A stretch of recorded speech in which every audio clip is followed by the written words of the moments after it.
The desert looked harmless at dawn, washed in pale gold and long shadows.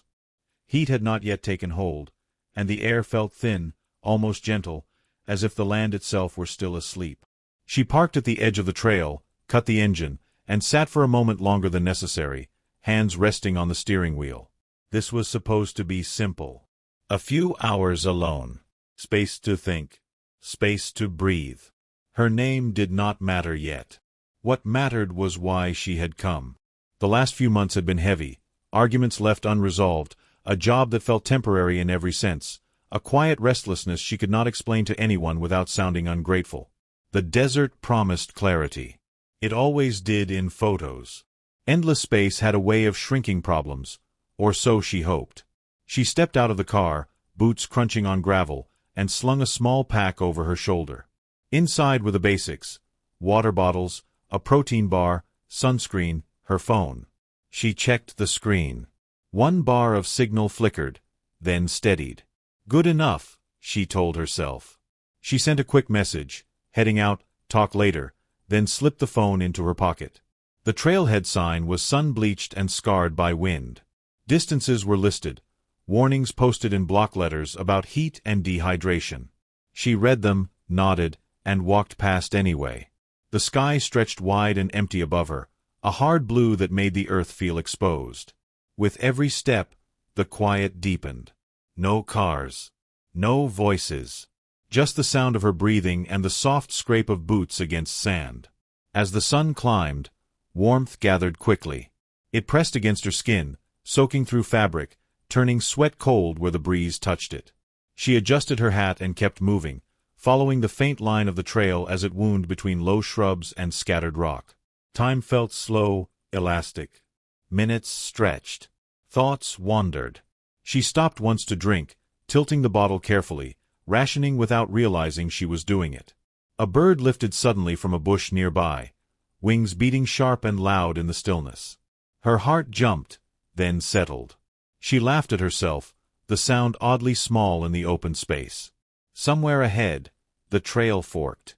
The marker was half buried, its arrow faded.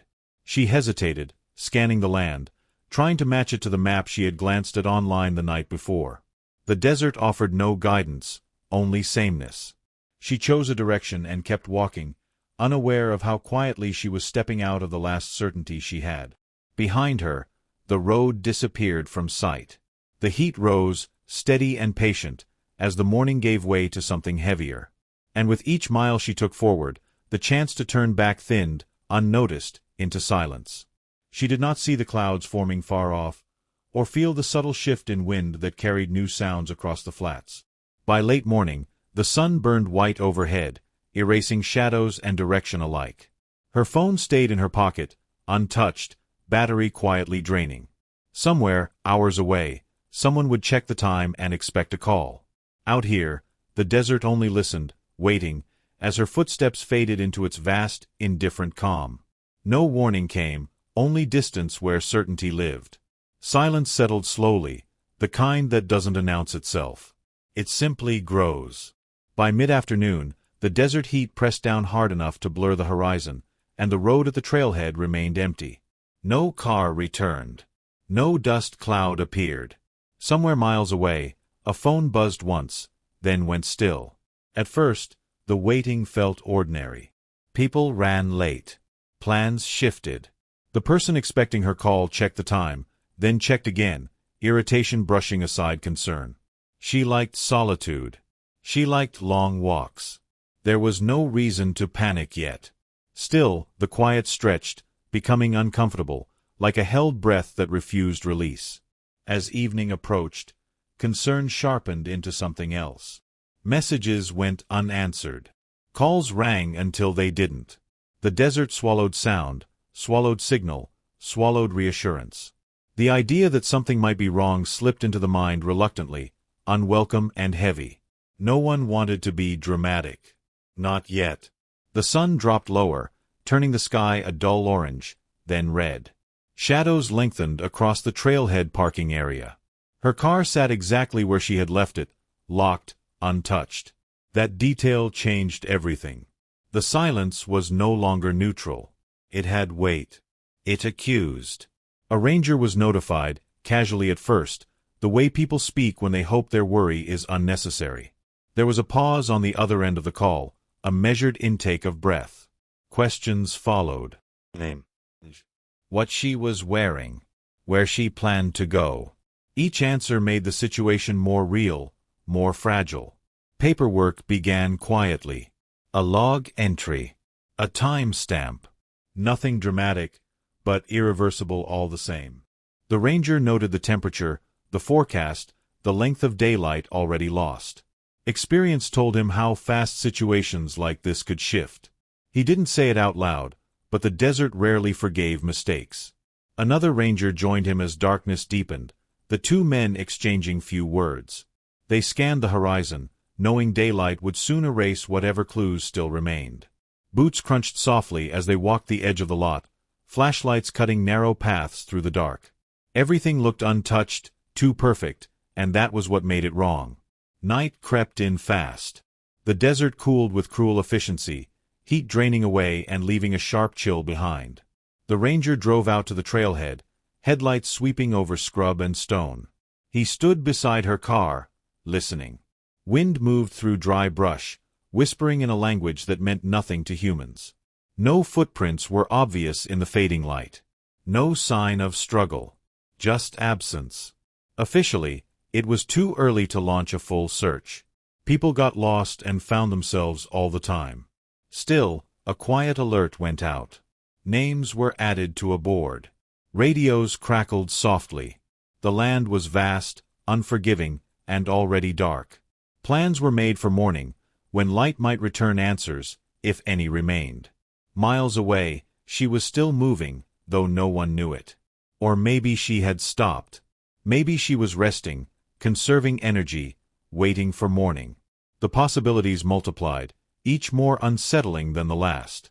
In the quiet office, the person who had made the call sat staring at a phone screen, willing it to light up. Out in the desert, night settled completely. Stars ignited overhead, brilliant and indifferent. Sounds carried farther now. Small movements echoed.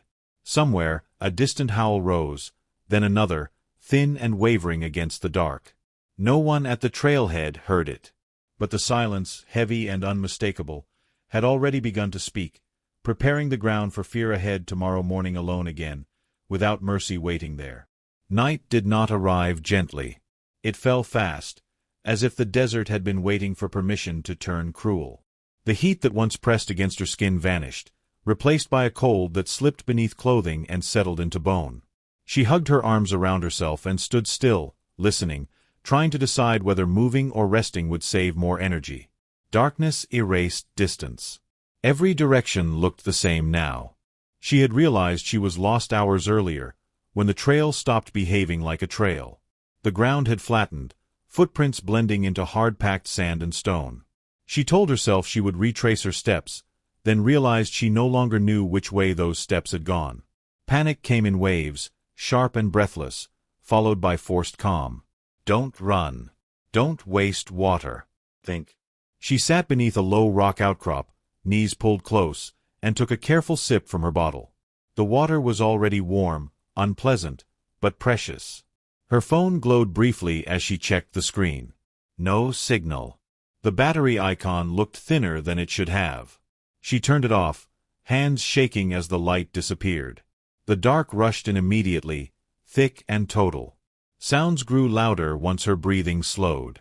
Wind brushed against scrub, making it sound like movement just beyond sight. Small animals darted nearby, claws scraping softly over stone. Every noise made her tense, muscles coiled, ready to flee even though there was nowhere to go. She whispered to herself, fragments of reassurance she barely believed. The stars overhead were overwhelming, sharper than she had ever seen them. Beautiful, distant, uncaring. She wondered briefly if anyone else was looking at them from somewhere safe, unaware of her fear. The thought made her chest tighten. She swallowed hard and focused on practical things. Stay warm, stay awake, survive the night. Time lost meaning. Minutes stretched into something heavier. The cold deepened, creeping into her fingers and toes. She shifted position, then shifted again, trying to keep blood moving without burning energy. Her ankle throbbed dully, an ache she had ignored earlier but could not escape now. Each movement reminded her that her body was already working against her. Then the sound came again. A long, wavering call that cut through the stillness. It rose, fell, then faded, only to return moments later from a different direction. Coyotes. She knew that much. She had heard them before, at a distance, something wild and almost beautiful. Here in the dark, it felt different. Closer. Personal. Her pulse quickened. She scanned the darkness uselessly, eyes straining for shapes that refused to form. The howls multiplied, overlapping, echoing off unseen rock. They did not rush her. They circled, voices moving, testing.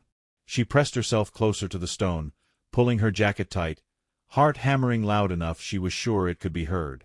She told herself they were afraid of humans, that they would keep their distance. Still, sleep was impossible. Every sound felt amplified, every silence threatening. She counted breaths, then stars, then seconds, clinging to routine as a lifeline. Sometime after midnight, exhaustion dulled the edge of fear. Her thoughts drifted, slipping into half-dreams filled with light and familiar voices. She jerked awake repeatedly, convinced she had heard footsteps, only to find nothing had changed. The coyotes' calls faded, replaced by an emptier quiet that felt no safer. When the sky finally began to pale at the edges, relief washed through her, thin but real. Morning meant visibility. Morning meant choices. She did not know that elsewhere, as the sun prepared to rise, people were gathering maps, radios, and resolve. She only knew she was still alive, and daylight was coming, whether help followed or not. Morning arrived without kindness. The sun climbed quickly, stripping the desert of its brief mercy and replacing it with heat that settled heavy on skin and thought alike. At the trailhead, engines idled as the first search vehicles arrived, their presence breaking the stillness that had lingered overnight. Radios crackled softly, voices low, deliberate, careful not to sound afraid. They did not rush in blindly. Experience had taught them that haste wasted time. Maps were spread across hoods, fingers tracing routes, marking washes, ridgelines, places where someone unfamiliar might wander without realizing how far they had gone. One ranger spoke calmly, outlining the plan, reminding everyone of the temperature forecast. By noon, the heat would be dangerous. By afternoon, unforgiving. Boots hit the ground in pairs, then small groups, spacing themselves carefully as they moved out from the trailhead. Eyes stayed low, scanning for broken brush, scuffed stone, anything that did not belong. The desert was skilled at hiding disturbance. Wind erased footprints. Sun baked clues into nothing. Each step felt like a quiet race against time.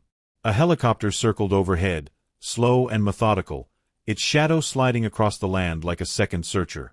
From above, the desert looked endless, deceptive in its simplicity. No obvious movement. No bright colors. Just earth and rock and the harsh line of the horizon. The pilot kept circling anyway, knowing how easily a human body could disappear into that vastness. By mid-morning, the first signs of strain appeared. Sweat soaked through uniforms. Water levels dropped faster than expected. Still, no one complained. Every empty stretch searched without success tightened the knot of concern. They found nothing at the forked trail but silence and sun-bleached stone.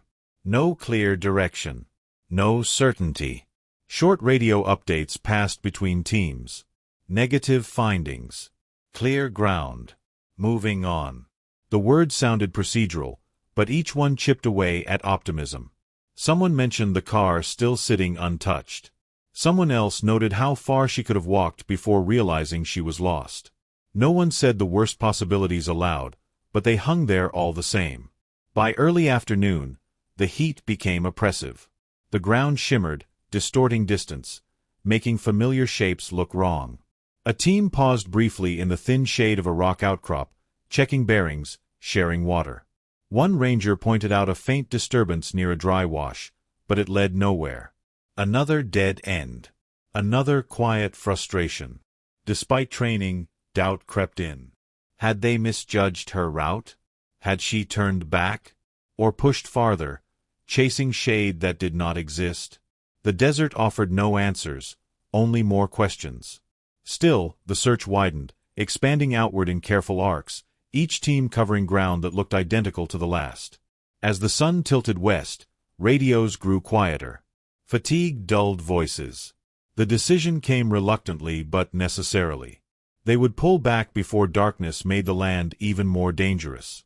Tomorrow, they would start earlier, bring more people, widen the net. Today had taken enough. Back at the trailhead, faces were grim but controlled. Notes were written. Coordinates logged. The desert gave nothing back. As engines started and dust rose again, one ranger paused, scanning the empty horizon. Somewhere out there, a young woman was facing another night alone. And as daylight faded, the search for her was only just beginning. Heat returned with a vengeance, harsher than the day before. When the sun rose, it felt closer, heavier, as if the sky had lowered overnight. She squinted against the glare and forced herself upright, joints stiff, mouth dry enough to ache. 3 suns, she thought vaguely, marking time not by hours but by punishment. She had walked again after dawn, driven by the fear of staying still. The desert offered no shelter, only scattered rocks that cast shadows too small to matter. Her water was nearly gone. She measured each swallow, lips barely touching the bottle, throat burning afterward. Hunger had faded into something dull and distant. Thirst ruled everything now. By mid-morning, her thoughts began to fracture. Shapes shimmered at the edge of her vision. The land seemed to ripple, breathing in and out. She argued with herself aloud, reminding herself of simple facts. Stay moving. Look for high ground. Signal if you hear anything. Her voice sounded strange, thin and unused. Her ankle gave out without warning. Pain flared hot and sharp, stealing her breath as she stumbled and fell to her knees. Grit bit into her skin.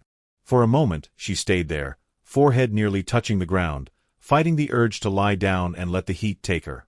Panic surged, then ebbed, replaced by stubborn resolve. She tore a strip from her shirt and bound the joint as best she could, hands clumsy, movement slow. The sun climbed higher. Shade vanished entirely. Sweat no longer cooled her. It evaporated instantly, leaving salt on her skin. She began to feel watched, a pressure at her back that made her turn again and again. Each time, there was nothing. Only empty land stretching without mercy. The sounds returned in the afternoon, faint at first, carried on the wind. Yips, distant and scattered. Coyotes. She froze, heart pounding, scanning the horizon. They were far enough away, she told herself. They always were. Still, she adjusted her path instinctively, angling toward a cluster of rocks that promised at least the illusion of cover. Exhaustion crept in quietly. Her steps slowed. Her thoughts tangled. Memories surfaced without warning. Cold water on her hands, laughter from another life, a voice saying her name. She answered once before realizing no one was there. The desert swallowed the sound, just as it swallowed everything else. When she finally stopped, it was not by choice. Her legs refused to carry her farther. She collapsed near the rocks, breath shallow, vision dimming at the edges. With trembling hands, she set up a crude shelter, leaning her pack and a broken branch to create a sliver of shade. It was not enough, but it was something. As the sun dipped lower, relief did not come. The heat lingered, trapped close to the ground.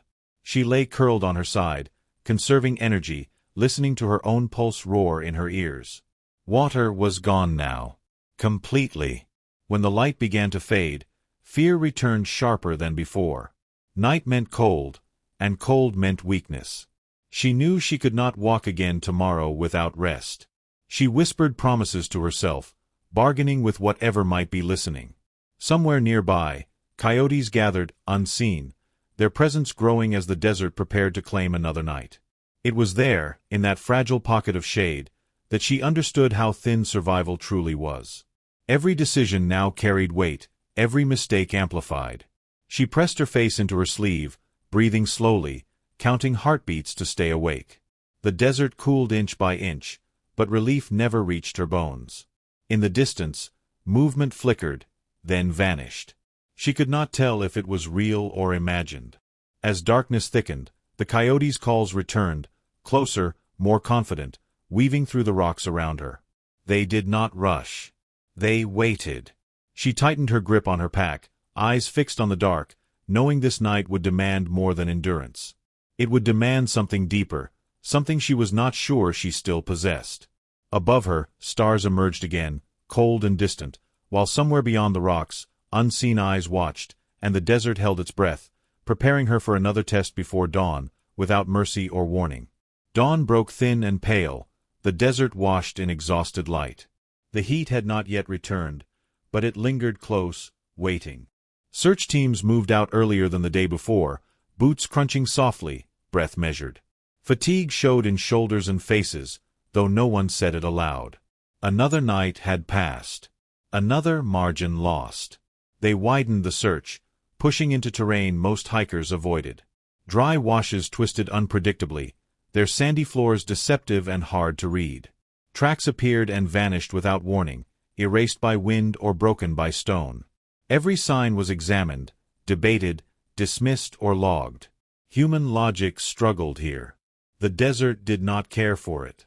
Mid-morning, a younger ranger paused near a wash where the ground dipped unevenly.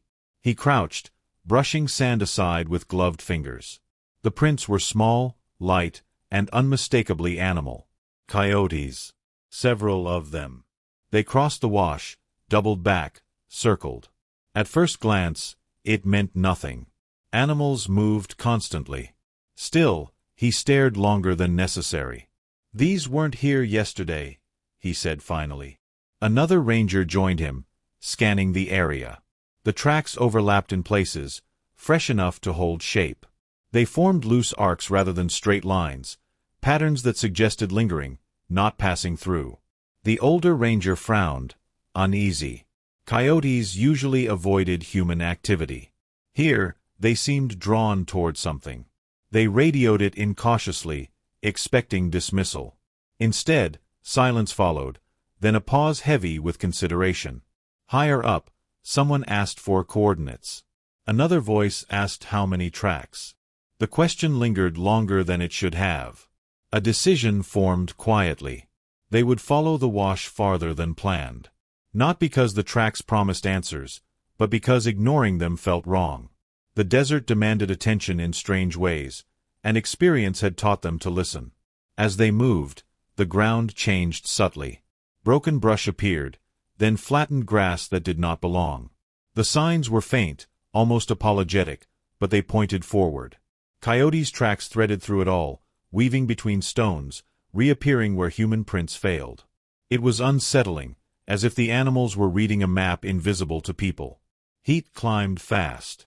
Sweat blurred vision. Water levels dropped. Still, no one suggested turning back. Radios stayed quiet, each step amplifying tension. The land felt closer now, enclosing rather than open. Sound carried differently. A distant yip cut the air, then another.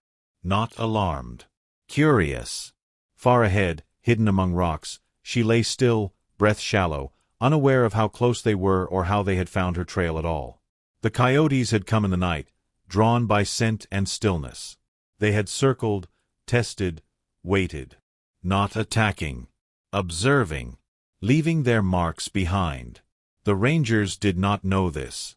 They only knew the tracks led somewhere, and that somewhere mattered. When they reached a small rise, the wash opened into a pocket of broken stone and scattered debris. One man lifted a hand, signaling stop. Something was wrong here.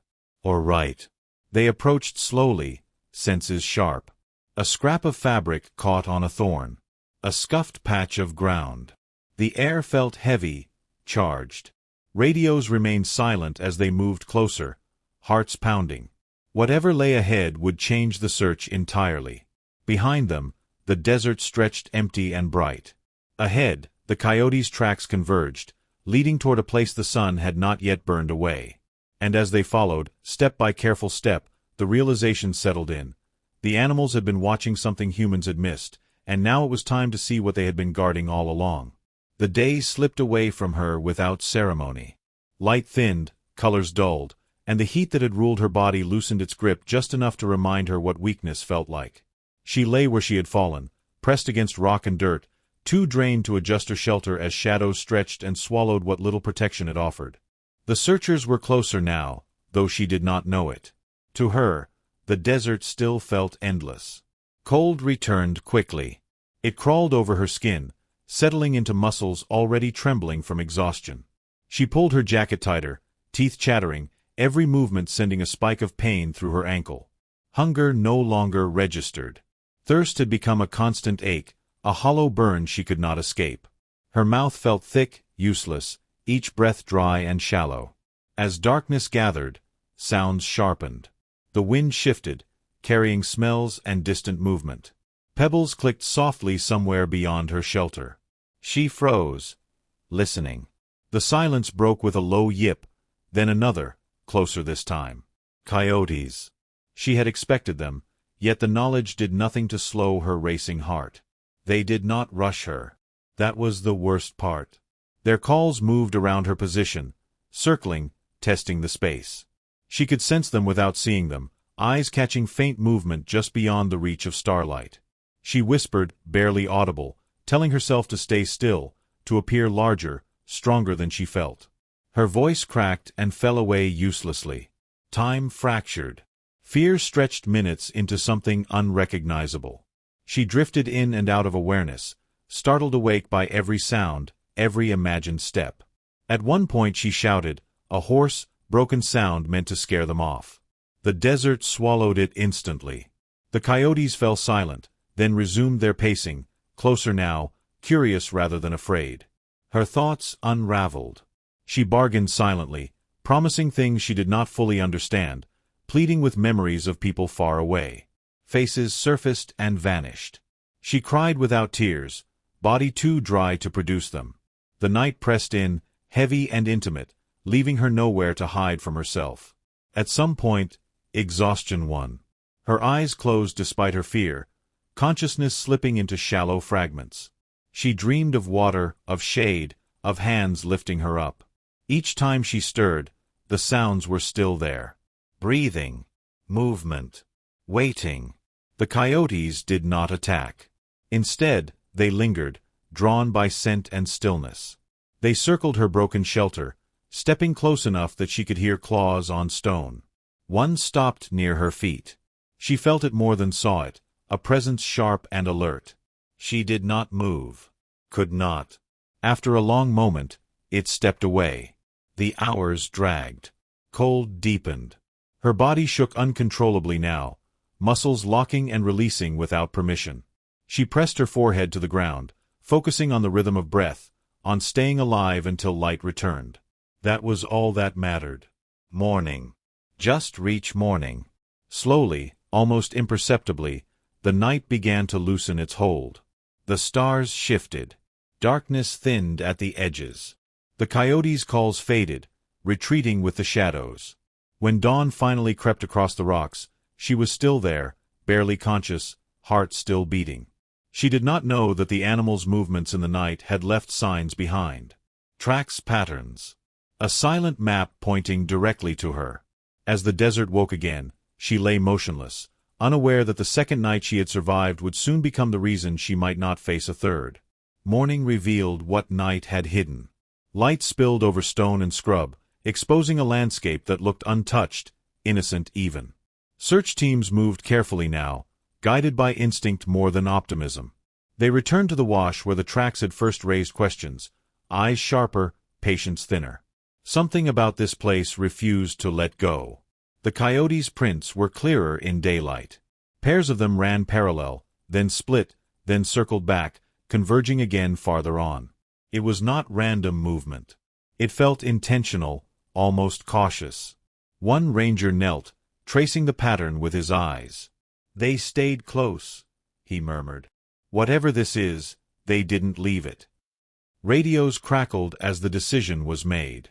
They would follow the animal signs fully now, even if it pulled them off standard grids. Not everyone agreed. Animals misled. Tracks overlapped. Time mattered. Still, no one argued hard enough to stop it. Ignoring the signs felt worse than chasing them. They moved slowly, watching the ground more than the horizon. Human footprints appeared briefly, faint and broken, then vanished again. The desert had nearly erased them, but the coyotes' lighter steps had survived, pressed into protected pockets of sand. It felt backwards, relying on predators to find a person, but nothing about this search had been normal. Heat rose steadily as they advanced. Sweat darkened collars. Water sloshed lower in packs. No one spoke much. The land felt closer here, tighter, the rocks forming shallow corridors that trapped sound. Every footstep echoed too loudly. Every pause stretched. Ahead, a cluster of stones broke the flatness, offering the first real shade anyone had seen all morning. The coyotes' tracks thickened there, overlapping, circling. A ranger slowed, lifting a hand. The air smelled different. Stale. Human. They approached with care, hearts pounding harder than the climb demanded. A torn scrap of fabric clung to a thorny branch, faded but unmistakable. No one spoke. The evidence sat quietly, waiting to be acknowledged. Nearby, the ground showed signs of collapse, stones shifted by tired hands. "This is it," someone said softly, not wanting to disturb the place. They spread out, scanning carefully, calling out in measured tones. No answer came at first. Only the wind responded, brushing through brush, carrying distant sound. A faint shape lay beyond the rocks, barely distinguishable from the earth itself. Stillness clung to it. As they drew closer, radios fell silent entirely. One ranger knelt, reaching out, stopping just short of contact. He watched for movement, for breath. Seconds stretched unbearably thin. Then he saw it. A slight rise. A tremor. Life. "She's here," he said, voice tight. "She's alive." Relief hit hard, sharp enough to hurt. Training took over immediately. Water. Shade. Gentle words spoken low and steady. She did not respond at first, eyes fluttering, lips cracked and bloodless. When she finally stirred, a broken sound escaped her, half breath, half sob. Behind them, at the edge of sight, movement flickered. Coyotes stood watching, still and alert, golden eyes reflecting light. They did not approach. They did not flee. They observed, as if confirming what they had already known. As rescuers worked quickly, carefully, the animals slipped away one by one, vanishing into rock and shadow. The desert fell quiet again, holding its secrets close. The search was no longer about finding her. It was about keeping her alive. And as they prepared to move her, the weight of what she had endured began to settle, promising answers that would come only after survival was certain. Relief did not end the fear. Finding her only revealed how close she had come to disappearing entirely. The rangers moved with controlled urgency, careful not to overwhelm her fragile body or the fragile scene around them. What lay beneath the rocks was not just a resting place. It was evidence of endurance. They cleared space gently, shifting stones and packs to widen the shade. A crude shelter leaned awkwardly against rock, half collapsed, barely functional. It was the kind of thing built by hands that were shaking, by someone who knew just enough to keep going.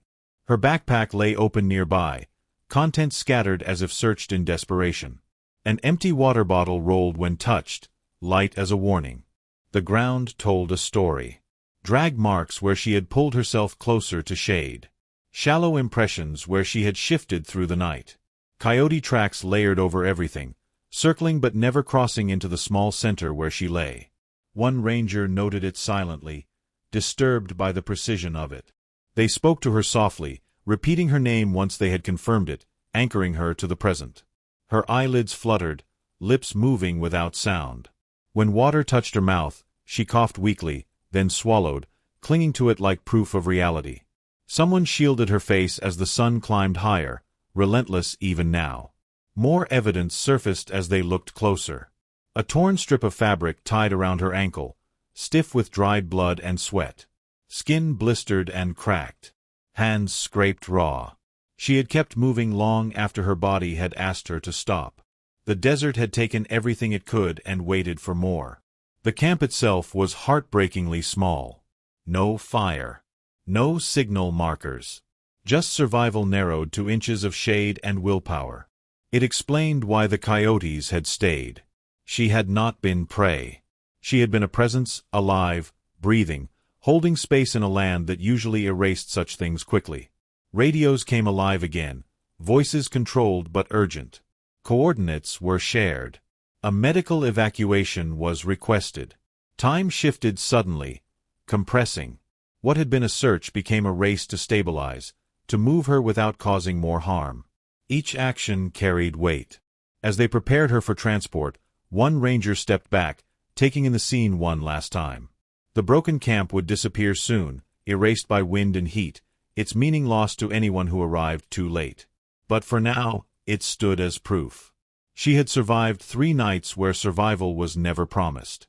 When they lifted her gently, she stirred again, eyes opening briefly. Confusion passed over her face, then something like recognition. A sound escaped her throat, soft and raw. Someone answered immediately, steady and close, promising help, promising water, promising she was not alone anymore. Behind them, the desert remained unchanged. The rocks held their heat. The wind waited. Coyotes were gone now, their role finished. As the team began the slow movement away from the camp, the weight of what she had endured settled heavily among them. Survival was not the end of the story. It was the beginning of understanding what the desert had taken, and what it had given back. Even as they moved, questions formed quietly. How far had she walked before collapsing? How many times had she turned back, then forward again? The broken camp answered none of it directly, but it hinted at choices made under pressure, at moments when hope had narrowed to a single decision at a time. One ranger photographed the scene quickly, documenting angles, distances, the way the shade fell. Another marked the spot with GPS, knowing the land would soon erase everything visible. They spoke about her in careful terms: survivor, patient, not victim. That distinction mattered. As the stretcher was secured, the heat pressed down again, reminding them how little room for error remained. Ahead waited medical care, questions, and recovery that would take months. Behind them, the desert closed its silence, already reclaiming the space she had occupied, leaving only tracks, memories, and a story that would not end here. It would follow her, and them, long after the heat and fear faded completely forever. Movement changed everything. The moment her weight shifted onto the stretcher, the desert stopped feeling endless and began to feel dangerous again. Each step away from the broken camp carried risk. Heat pressed down without pause, and her body responded poorly to motion, breath turning shallow and uneven. The line between survival and loss felt razor-thin. They worked methodically, voices calm, hands steady. One ranger walked backward, watching her face, counting breaths, ready to stop at the slightest change. Another adjusted the shade canopy, angling it against the sun. Water was rationed carefully, measured drops against cracked lips. Too much, too fast, could be as dangerous as none at all. She drifted in and out of awareness, consciousness flickering like a failing signal. At times her eyes opened, unfocused, scanning unfamiliar faces. At others, she went still, frighteningly so, until someone called her name and she responded with a faint sound. Each response felt like a victory, small but necessary. The desert resisted their progress. Loose rock shifted underfoot. Narrow passages forced them to slow, to coordinate every turn. Sweat blurred vision. Muscles burned. No one complained. No one rushed. The weight they carried was more than physical. Above them, the helicopter returned, its distant thrum growing louder, more real. Hope rose with the sound, tempered by urgency. They needed a clearing. They needed time. Neither came easily. Radios crackled with updates, coordinates confirmed again and again. Every minute mattered now. She stirred as the noise grew closer, flinching slightly. Her hand twitched against the blanket. A ranger leaned in, speaking softly, anchoring her to the moment. "You're safe," he said, repeating it like a promise he could make real through repetition alone. She did not answer, but her breathing steadied, just enough. When they reached the clearing, the downwash hit hard, whipping dust and heat into a blinding storm. They shielded her as best they could, turning backs to the wind, gripping the stretcher tight. The desert roared, angry at being interrupted. For a moment, it felt as if it might reclaim her after all. Then hands reached out from the aircraft. New voices took over, trained and urgent. She was transferred carefully, movements precise, practiced. Monitoring equipment appeared, wires and numbers replacing guesswork. Someone called out vitals. Someone else nodded, satisfied enough to continue. As they lifted her into the helicopter, her eyes opened again. This time, she seemed more present. Fear flickered there, then confusion. Her lips moved, forming a word that barely escaped. Water. It was answered immediately, a damp cloth against her mouth, reassurance close and constant. The helicopter lifted, the ground falling away beneath them. The broken camp shrank into insignificance, then vanished entirely. From above, the desert returned to its familiar lie, smooth and empty, hiding everything it had witnessed. Coyotes were nowhere to be seen. Their part was finished. Inside the aircraft, the noise was overwhelming, but life pushed forward anyway. Fluids flowed. Numbers stabilized slowly, imperfectly. She trembled uncontrollably, shock settling deep. Someone covered her again, anchoring her warmth, watching for signs of retreat. Below, the search team watched until the helicopter disappeared into the bright sky. Relief washed over them, heavy and delayed. Some sat down hard on the ground, others stood motionless, staring out at the land. They had found her between life and quiet, pulled her back from a place that rarely returned what it took. Ahead lay hospitals, questions, slow healing. Behind them, the desert exhaled, already erasing footprints, already reclaiming silence. And somewhere within her, memories waited, sharp and unfinished, ready to surface once survival no longer demanded every breath. Recovery began slowly, measured in hours and breaths rather than days. In the hospital, machines hummed softly, replacing the desert silence with something controlled and watchful. She lay beneath thin sheets, skin cleaned of dust but marked by it still, as if the land had left fingerprints behind. Doctors spoke in careful terms: dehydration, exposure, injury, survival. Each word carried weight. When she woke fully, confusion came first. White walls. Beeping monitors. A ceiling that did not move. Her body ached in ways she could not immediately understand. Panic fluttered until a calm voice grounded her, explaining where she was, how she had been found. The desert felt unreal suddenly, like something dreamed rather than endured. Memories returned unevenly. Heat without end. Cold that cut deeper than fear. Sounds in the dark.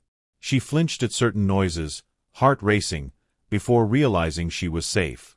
Water tasted strange, overwhelming, almost painful. She cried then, quietly, overwhelmed by relief and grief tangled together. The people who found her visited in shifts, respectful of distance, bringing fragments of the story she could not yet assemble herself. They told her about the tracks, about the coyotes that lingered without attacking. She listened silently, processing the idea that animals had marked her place in the world when humans could not see it. The knowledge unsettled her, but also comforted her. Experts spoke later, explaining behavior patterns, scent, instinct. Coyotes were curious, opportunistic. But sometimes, they watched instead of hunted. Sometimes, survival did not fit clean explanations. She nodded, though the words slid past deeper truths she was not ready to face. Physically, she healed faster than expected. Psychologically, time moved differently.